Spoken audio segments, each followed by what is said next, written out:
તો મિત્રો જોઈ શકો છો સુરતમાં ભરપૂર વરસાદ માત્રામાં વળી રહ્યો છે ભાઈ. ભીનું ભીનું થઈ ગયું છે. અમે પણ ભીના થઈ ગયા છે.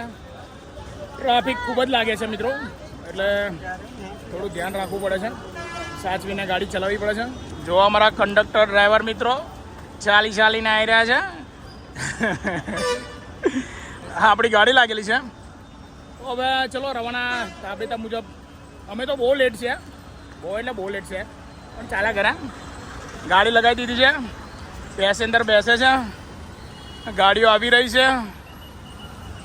તો ચોમાસામાં સાચવીને ચલાવજો મિત્રો. ખાસ કરીને આરસીસીમાં ખૂબ જ ગડબડ થઈ જાય છે અને પડી જવાય છે. બરાબર છે? કેમ છો ભાઈ? શું નામ છે? તો મિત્રો પાર્થભાઈ મળવા આવ્યા છે. જો આ જીએસઆરટીસીમાં આપણે આઈડી પણ બનાવે છે. કંઈ વાંધો નહીં, એ પણ સારા વિડીયો બનાવે છે મિત્રો. મેન્શન કરીશું તમને. તો ચલો, અમારા કંડક્ટર આવે ત્યાં સુધી ટ્રીપ સીટ કઢાવવા ગયા છે. મિત્રો યાદ રાખો. ચલો તો મળીએ.